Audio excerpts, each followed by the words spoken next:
The smell of burnt toast and his daughter's soft crying were the only things Marcus heard at 4:47 a.m. Again, he'd forgotten to set the toaster right, and now 6-year-old Emma was sobbing because her special breakfast was ruined. His hands trembled as he scraped the blackened bread into the trash, fighting back his own tears. 3 jobs, and he still couldn't afford the medication that would help her sleep through the night without nightmares. He couldn't give her the childhood she deserved, couldn't even make toast right. As he knelt down to hold his little girl, whispering promises he wasn't sure he could keep, Marcus wondered if he'd ever be enough for her. The lunch rush at Bellini's was always chaos, but Marcus thrived in it. Chaos meant tips. Tips meant Emma's lunch money, her new shoes, maybe even that stuffed elephant she'd been eyeing at the thrift store. He moved between tables with practiced efficiency, his smile genuine despite the exhaustion that lived in his bones. Table 7 needed more water. Table 12 wanted their check. Table 3 was different. She sat alone, dressed in an elegant navy suit that probably cost more than his monthly rent, her fingers dancing across a tablet screen. But it wasn't her expensive clothes that caught his attention. It was the way she'd been watching him for the past 20 minutes, a peculiar smile playing at the corners of her lips. "Ready to order?" Marcus asked, notepad ready. "Tell me something," she said, ignoring the menu entirely. Her voice was smooth, confident. "Why do you do this?" Marcus blinked. "I'm sorry. You've served 14 tables in the last hour. You've been kind to every single person, even the man who snapped at you about his steak temperature. The elderly woman at table 8, you brought her extra napkins before she even asked." "Why?" Heat crept up Marcus's neck. "Just doing my job, ma'am." "No." She leaned forward, her dark eyes intense. "You're doing more than that. I've been sitting here watching people. You're the only one who actually sees them." Marcus shifted uncomfortably. "Can I get you something to eat?" "Marry me." The notepad slipped from his fingers. "Excuse me." "Marry me," she repeated, completely serious. "I need someone like you." A laugh burst from Marcus's chest before he could stop it. The absurdity of it, this elegant woman proposing to him in the middle of his shift while he smelled like fryer grease in desperation. "Sure, yeah, okay. When's the wedding?" He played along, grinning. "Should I wear my fancy apron or my regular one?" She didn't laugh. Instead, she pulled out a business card and placed it on the table. "I'm serious. Call me when your shift ends." Marcus glanced at the card. Victoria Chen, CEO, Chen Global Industries. His stomach dropped. Chen Global. Everyone knew Chen Global. They owned half the buildings in the city, maybe half the buildings in the country. He looked up at her, really looked at her, and recognized that face from billboards and business magazines at the grocery store checkout. "This is a joke, right?" His voice came out strangled. "Some kind of reality TV thing." "No joke. Call me." She stood, leaving $300 on the table for a meal she never ordered. "And Marcus, think about your daughter." His blood ran cold. "How do you know about Emma?" But Victoria Chen was already walking away, leaving Marcus standing in the middle of Bellini's with shaking hands and a business card that felt like it might explode. He didn't call. Not after his shift at Bellini's, not after his evening shift at the grocery store, not even after his night shift restocking warehouse shelves. He went home at midnight, paid Mrs. Rodriguez next door for watching Emma, and collapsed onto the couch without even taking off his shoes. The business card stared at him from the coffee table. "Daddy." Emma's small voice came from the hallway. "You're home. Hey, baby girl." He opened his arms, and she climbed into them, all warm pajamas and sleepy smiles. "Bad dream." "No. I heard you come in." She snuggled against his chest. "Daddy, when you're at work, do you ever wish you could be somewhere else?" The question pierced his heart. "Never, baby. Everything I do for you. But you're always tired." "I'm okay, Emma. I promise." She was quiet for a moment. "Mrs. Rodriguez says wishes on stars sometimes come true. Can we wish for you to not be tired anymore?" Marcus held his daughter tighter, breathing in her strawberry shampoo, and let himself cry silently in the dark. The next morning, he called the number. Victoria Chen's office occupied the entire top floor of the Chen Global Tower. Floor-to-ceiling windows overlooked the city like a kingdom, and Marcus felt completely out of place in his thrift store khakis and his only button-up shirt. "Mr. Torres. Victoria stood from behind a desk that probably cost more than his car. Thank you for coming. Look, Ms. Chen, I don't know what this is about, but sit, please. It wasn't a request. Marcus sat, his heart hammering. I'm going to be direct, Victoria said. My grandfather built this company from nothing. He's 92 now, and his dying wish is to see me settled, married, happy. He's threatening to give the company to my cousin, a man who will destroy everything my grandfather built, if I don't marry within 6 months. That's archaic. It's also my reality. Victoria's composure cracked slightly. I've spent 15 years building this company, making it better, making it matter. We employ 60,000 people, Marcus. 60,000 families depend on the decisions made in this building. What does this have to do with me? I need a husband. Not forever, just until my grandfather passes.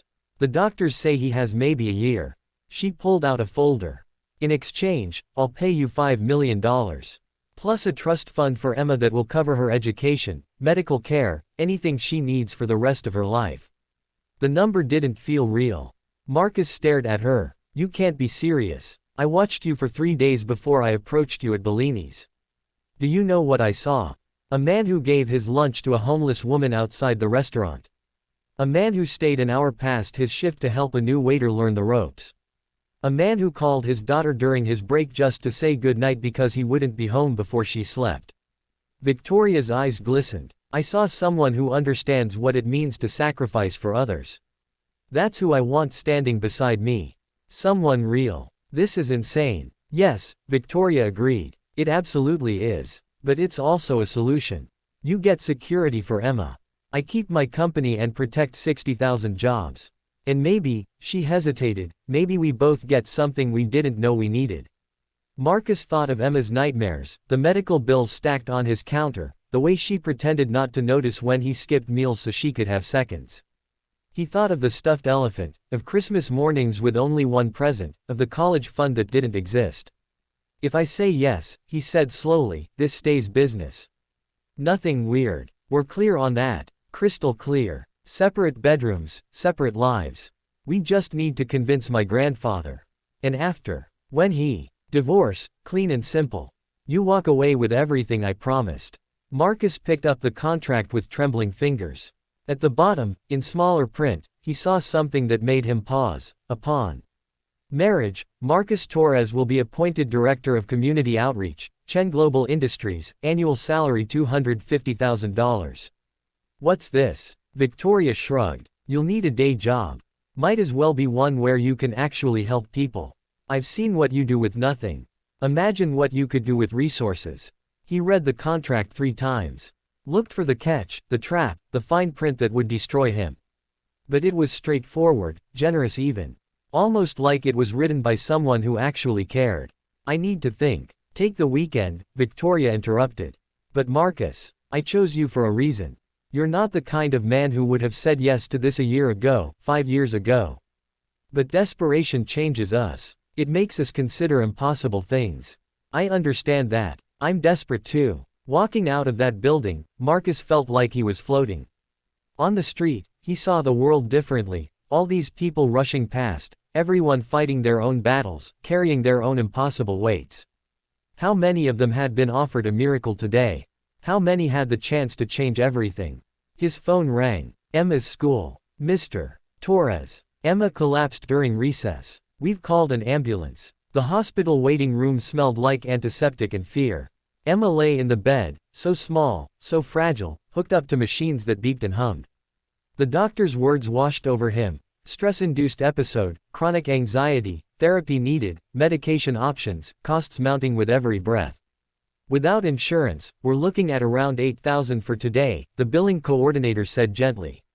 And the recommended treatment plan going forward. Marcus couldn't hear the rest. $8,000. He had maybe $600 in his account.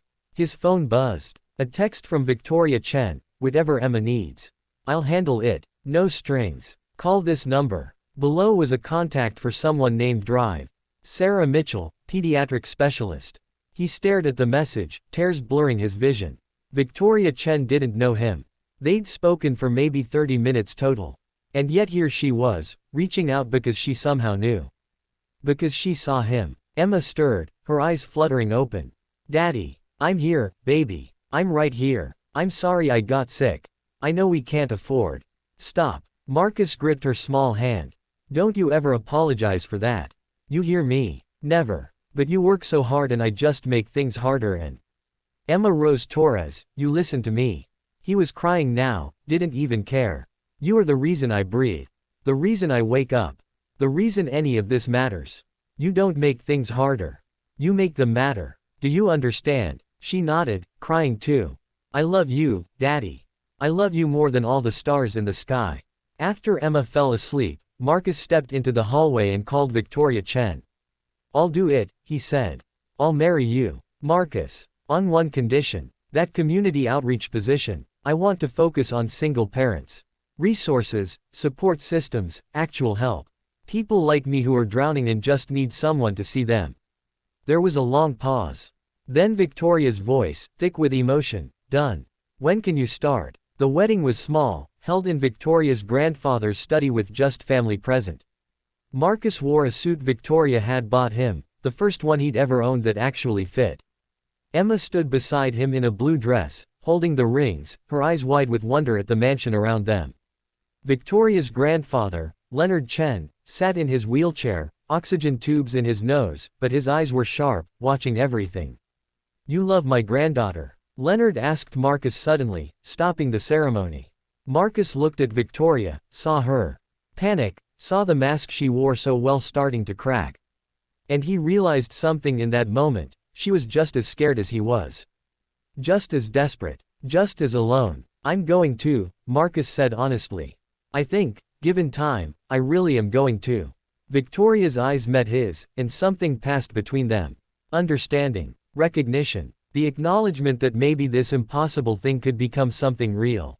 Leonard smiled. Good answer. Continue. They said their vows. Slipped rings on fingers. Kissed briefly, awkwardly. And became a family built on a contract and a crazy gamble.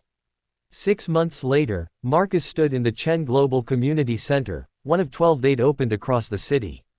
Around him, single parents attended job training, kids played in safe spaces, families received groceries and healthcare connections and hope. You built something beautiful, Victoria said, appearing beside him. She did that now, appeared in quiet moments, and he'd learned to recognize her footsteps. We built it, Marcus corrected. Your money, my vision. Team effort. About that. Victoria turned to face him. My grandfather passed last night. Marcus's heart sank. Leonard Chen had become like family, teaching Emma chess, telling stories, filling a grandfather-shaped hole neither Marcus nor Emma had known existed. Victoria, I'm so sorry. He was ready. Happy, even. She wiped her eyes. He told me I'd done well. That you were good for me. That Emma was the best great-granddaughter a man could want. She loved him. Marcus. Victoria took his hand, something she'd started doing in private, when no one was watching, when it wasn't for show. We can get divorced now. That was the deal. You've honored every part of it. More than honored it. Is that what you want? I don't know what I want anymore. Her voice broke. 6 months ago, I knew exactly who I was. Then you came into my life and ruined everything. You made me care. About the employees, about the community, about what? About you, Marcus. About Emma. About being part of something that matters more than quarterly reports and stock prices. She was crying now. You've given me something I didn't know I was missing.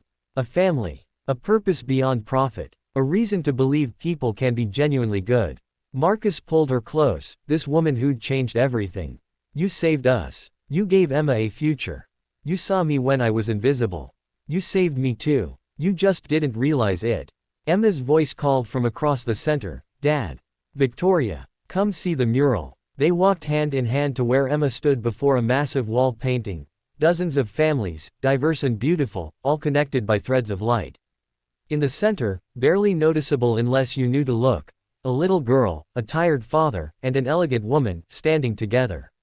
It's us, Emma said proudly. The family I wished for on that star.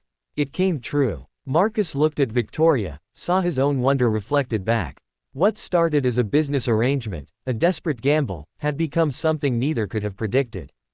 Something real. So, Victoria said quietly, what do you think? Should we stay married? Marcus kissed her forehead, then her lips, soft and sure. I think some contracts are worth keeping forever. Emma cheered. Around them, families laughed and played and found hope in a place built on kindness. And Marcus Torres, former three-job waiter, current director of Making the World Better, held tight to his impossible family and believed, finally, that he was enough. Because sometimes the craziest proposals lead to the most beautiful life.